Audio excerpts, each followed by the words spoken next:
Hi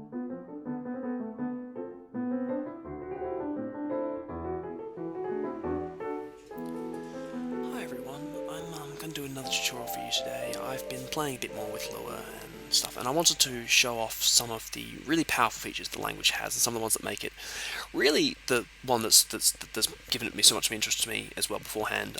It's this lovely blend of somewhere between functional and object-oriented that I sort of love about it. So I wanted to sort of show you what that is today in particular. And that feature that Lua has that makes it so interesting to me at least is tables. And we're going to be showing you those today. So this is part of a tutorial. Essentially the end goal of this tutorial is going to be able to have this little crafty turtle here, and he'll be able to craft anything so long as it has a single material and you've taught it the recipe. This is part of a large project that I'm doing, and I just wanted to sort of show off to you roughly how that works. So if you want to have a go, just you sing along as well. There's a file called AutoCraft, which you should download.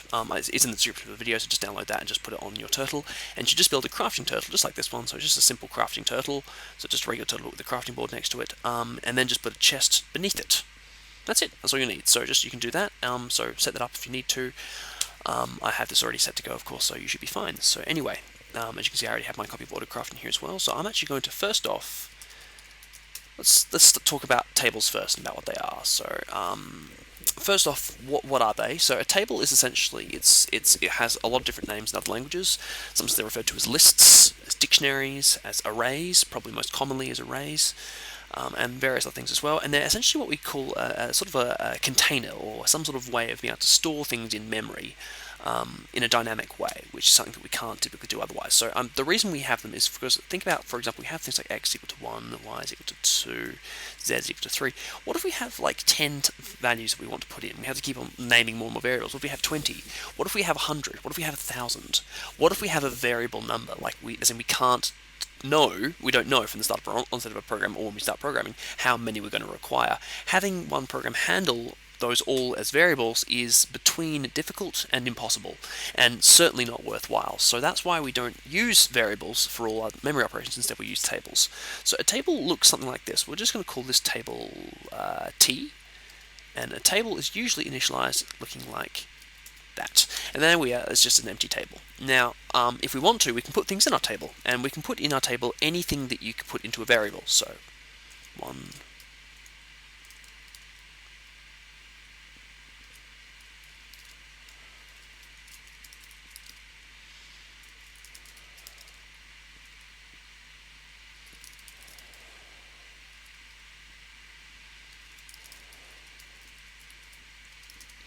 that's all going to be absolutely fair game as well.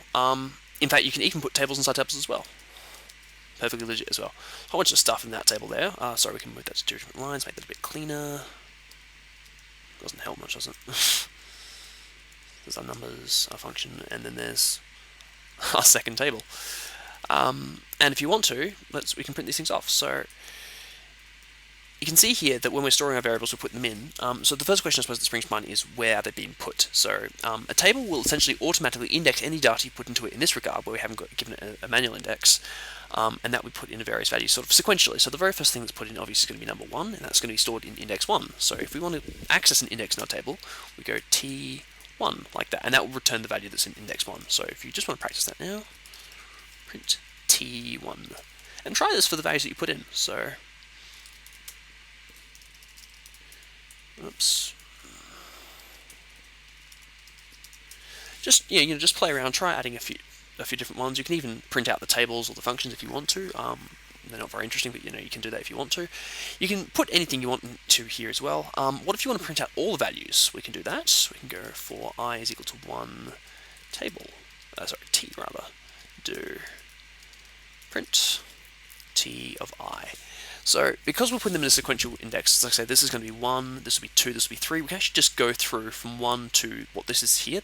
The length of the table, that little hash, that pound indicator actually means length, so just getting the length of that individual table. You can just go,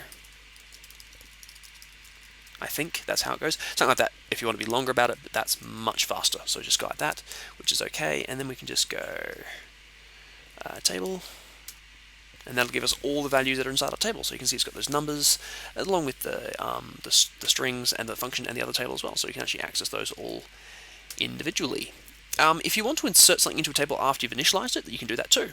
you can just go, if you just want to put it in the same way, just sequentially, just go table.insert t and then your value, for example. And that would be fine as well. You can do that as you like to as well. If you want to remove values from tables, you can do that as well. You can go table.remove t, and then we can just choose what index we want to remove. So we might want to remove index 2, and that will remove whatever's in the index of 2, and that would just leave it with nothing. So, and that would be good as well. So that's worth experimenting with and seeing what happens to your table. So it's worth sort of going through that as well. And that allows us to store, as you can see, any number of variables. So we can just keep inserting stuff whenever we want to, and then we can just go back and check it whenever we want to as well. So that's just a nice little way of storing things. But that's only half the story. In fact, that's the boring half of the story. This is the simplest part of what tables can do.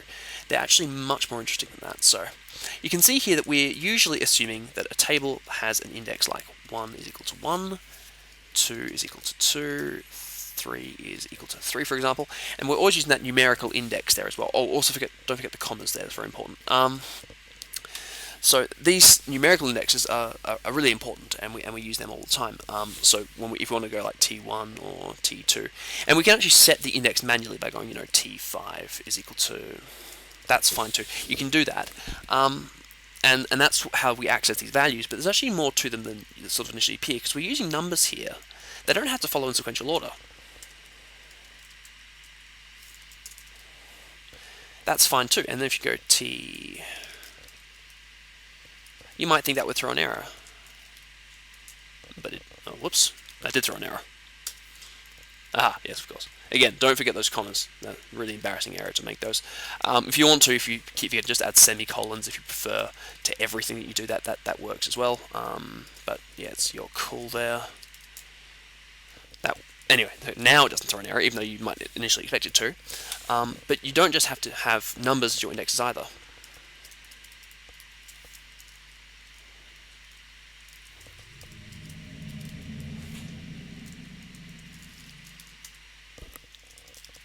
You can use strings as well. In fact, there's a really nice little feature here of syntactic sugaring that we can use. We don't actually have to include the brackets or the quotation marks. You can just go hello is equal to 5. And likewise, when we're accessing a variable like that, we don't have to include the square brackets. We can just go t.hello, as though it's a feature of that particular table. So now when we go table 5, that works nicely. In fact, you can store any sort of data you want to at all with any name or index that you want to at all, and then access it with that simple variable there as well. And this is where we begin to sort of croon in on the territory of object-oriented. This is getting to the point where we're actually defining features that individual things have. One of the most powerful things you can do with this, and the thing that I've been using this a lot for recently, is actually using it for functions. So you can actually declare functions inside tables and give them names. So I'll show you an example of that. Let's just for example, let's just say, for example, I have a video game and I have a table of monsters like this. So I want to go, and I'm going to call my first monster is going to be called, let's make him a goblin, lowercase, I think, is equal to a table, and in my table I'm actually going to give him a name, which is going to be equal to Terrence, level is equal to 5, like that, and then attack is equal to function,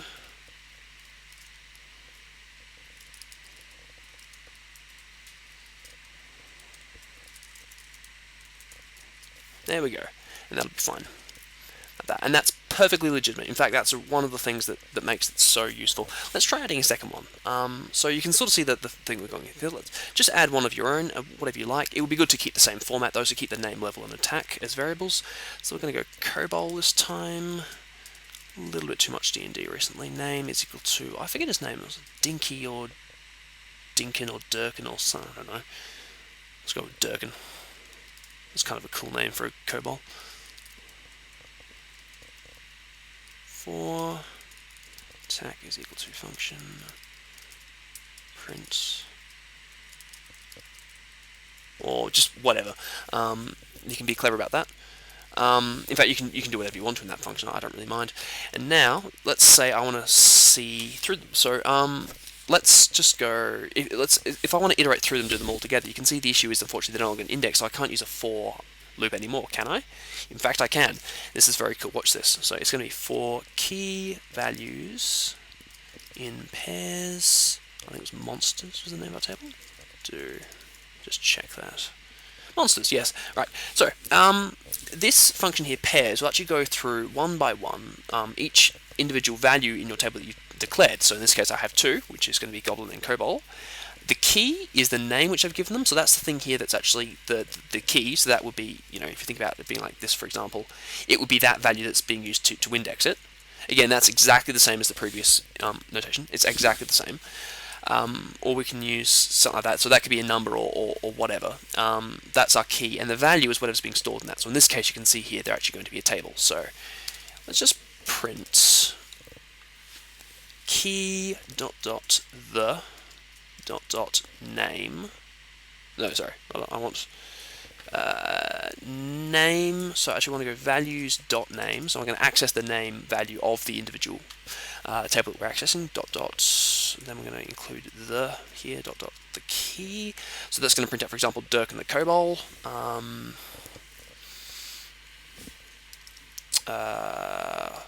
Let's go. Who is a level level attacks like that, and then I just want you to go. I think did I include level? Okay, yeah, sorry. It has to be values.level rather level, and then I just want you to go value. Oh, that should not be a plural. Excuse me. That's a very bad. That should be dot attack like that, and that's now calling the function that we declared in there previously. Level, and that's value.level attacks. Make sure there's a space there too. A few little errors. Excuse me. Attacks, and there we go, and that should be nice. And so now, hopefully, I haven't made any mistakes. I haven't. Dirk and the Kobold, who is level 4, attacks with a hammer. Terrence the Goblin, who is a level 5, attacks with a mace. Beautiful, look at that. You see, so that's a really nice thing. So you can see here, I mean, let's say if this was a real game, you could have that attack function to actually change the player's health, and they could lose health and stuff like that as well with it as well. Or they could change levels, they can increase levels. You can actually have that function doing whatever you want to, and that's some of the most powerful stuff you can do in Lua, I find, is actually with tables and functions.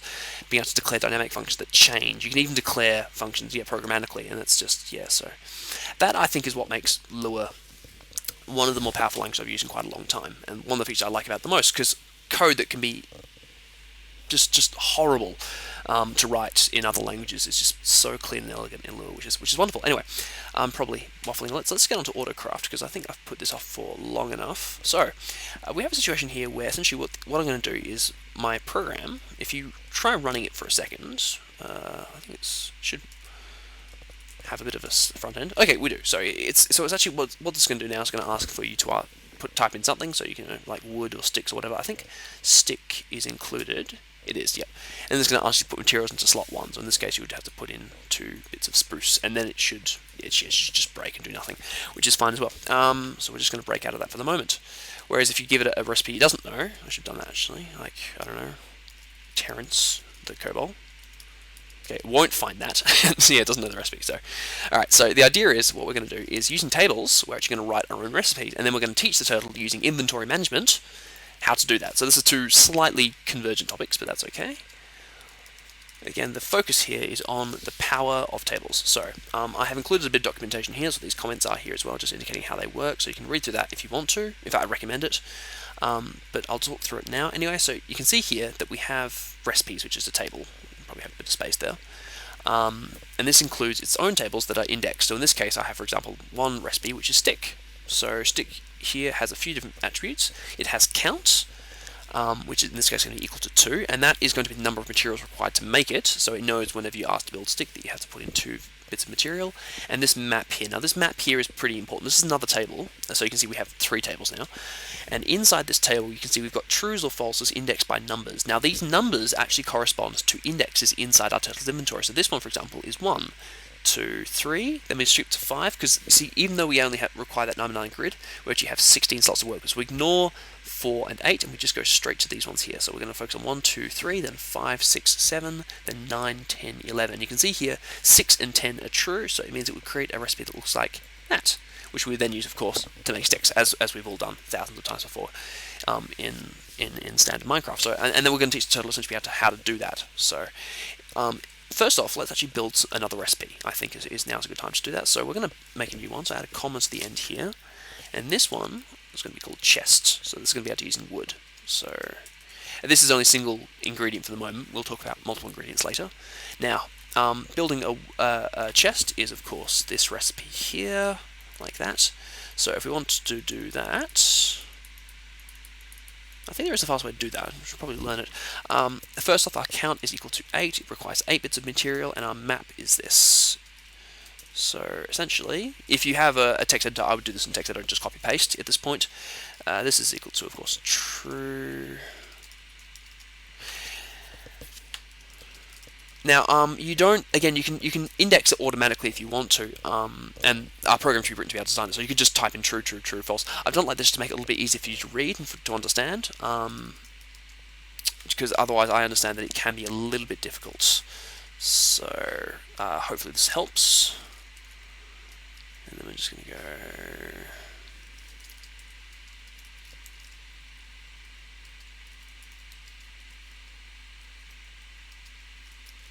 There we are. Okay, that should probably do the trick, and that's our recipe there as well. And that's included the count and the map simultaneously. So that's really nice. So now that we've done that, and you can add a few more recipes if you want to. You can add one for crafting benches. You can add one for I don't know of any other recipes that use wood exclusively. Well, I'm sure there are a few. I don't know. But yeah, you can program any more that you wanted to there as well if you want to test this out. So now that we have that, we can have a cross recipe. Also, you can use different materials. So you could add like furnaces if you want to use stone instead, or whatever you want to. Really, it will work just fine as long as it's a single material. So, in fact, if you wanted to be a bit of a genius, you could probably go. I'm not sure, but you might be able to go. Probably shouldn't be experimenting through tutorials. I apologize. Recipes.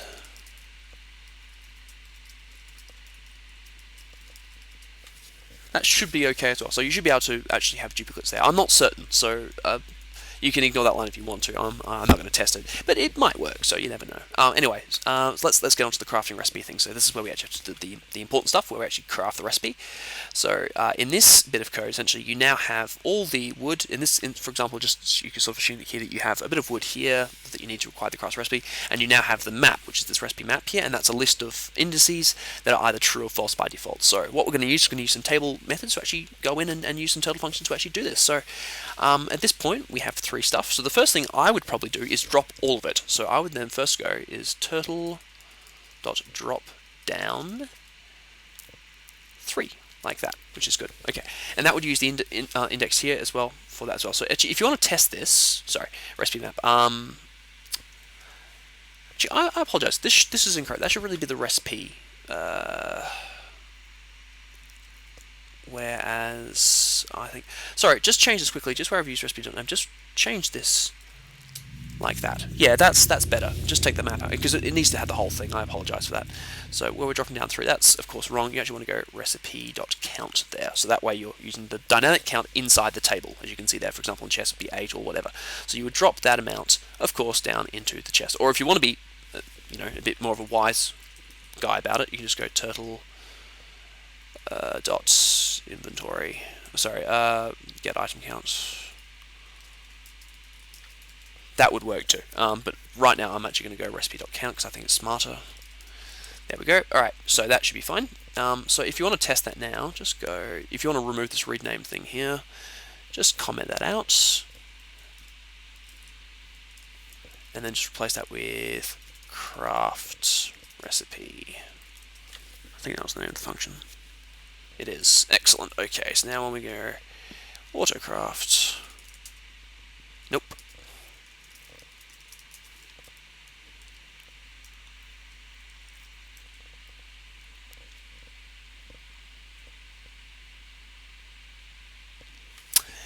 Attempt to index a nil value. Of course, because there's no recipe. That's really silly. I apologize. Let's be a little bit less stupid about this. Let's go stick. There we go. And into the right thing as well. Apparently I'm too tired for this. I do apologize. Stick. Okay, there we go. So now we're accessing the stick recipe as well, and we should be using that directly from there as well. I'm going to get the count, which is 2, so let's just remove one of those there. Okay, now let's be a little bit stupid. ComputerCraft. There we are. Beautiful. That's working nicely. That's now in the chest. It's exactly what we want to see, so that's really good. So now that we've done that, we know that we want to arrange it according to this 9x9 grid, right? So we go back into ComputerCraft. Now, again, the really cool thing about the table is we've actually indexed it according to the inventory, so we don't have to be silly about the inventory. We can just switch it absolutely, just complete quickly. So what we just do now is we just go for kv in pairs recipe.map. Remember, the recipe.map is the thing that we're going to be using the recipe map from. So if you think about it here, the key is what we're storing by, and the value is the value. So essentially, what we're going to do is in each value, we're just going to be essentially changing to the key value, which is fine, and then just if it's true, we're just going to be putting the recipe there. So it's very easy. We just go turtle.select k, because remember k is just a number, just any ordinary number, totally usable, and then if v, then we're just going to suck from turtle.suck down, like that. Now, if you check the API, you'll find that suck down hasn't got any parameters because it just sucks everything in one slot. You can't control the amount, so we're just going to drop down everything minus 1 of the quantity. So we're going to go turtle.drop down.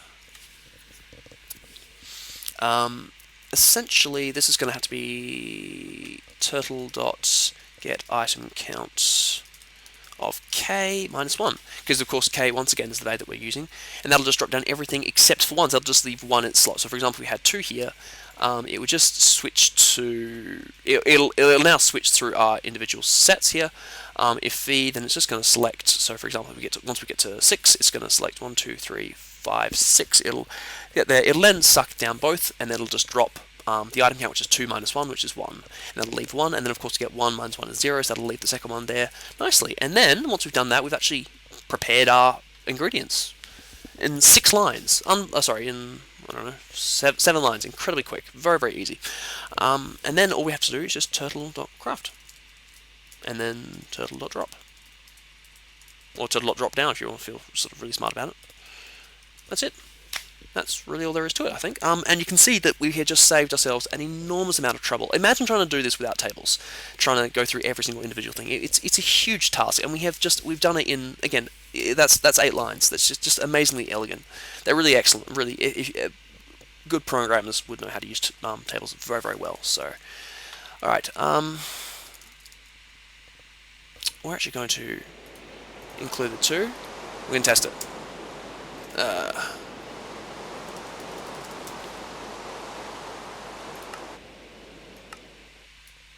Sorry about that. Okay, let's try that again. So, where was it? Line 32. Yes, of course. Sorry, don't forget the do there.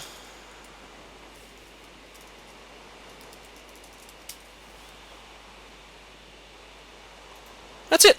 Look at that. Beautiful. That's worked absolutely perfectly, using the sticks there as individuals there. So that's really nice. That's worked perfectly. When we edit AutoCraft again, let's just remove this craft recipe stuff, because that's actually already coded in, and let's use the read name again, because now we know it works. So just get rid of this, just get back to this, and now we're just going to go to read name. Oh, whoops. It's a wonder I managed to get this to work at all, really, isn't it? So we're just going to go stick here, please insert 2 materials in slot 1, there we are. That's a very good thing I forgot to do there. You might have seen that the index is actually index 9, so what I would recommend doing, this is actually really important whenever you do any inventory management whatsoever, never ever forget to reset your selection value. Before and after. I would do that here, I think. Excellent, okay, that should do the trick.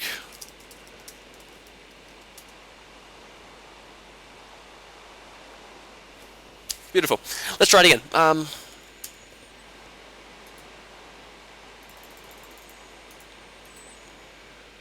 This will take a little while while it just does this. 3, 2, 1. And split me a chest. Beautiful. Now, let's see if it's been clever. And it has, look at that. So you can actually, you've just done it. It's exactly the same recipe, identical. Just because we're using stone instead. It doesn't make a difference. You can just see chest and use stone yourself anyway. It doesn't make a difference at all. And look at that. It's actually been able to reassign that and work perfectly. So you can see, I mean, they're just very distracting. There really are some of the most powerful things that you can use in Lua. So I really recommend you sort of look into them and learn a bit more about them, because they're amazingly useful things. And this simple demonstration I've just showed you how to make simple one material recipes using Lua and Minecraft. 2 material recipes, 3 material recipes, even more than that. I'll leave that up to you guys. But the tools are there. You've now learned everything you need to learn that, so it just requires a bit of smarts, a bit of thinking, and you can do it. I hope this has been useful. I really do. So I think this is one of the coolest things about Lua and one of the most useful ones. Although it's not necessarily the most exciting, it certainly is one of the most powerful. So give it a try. Have a bit of a play around and see what you can come up with. Thanks for watching.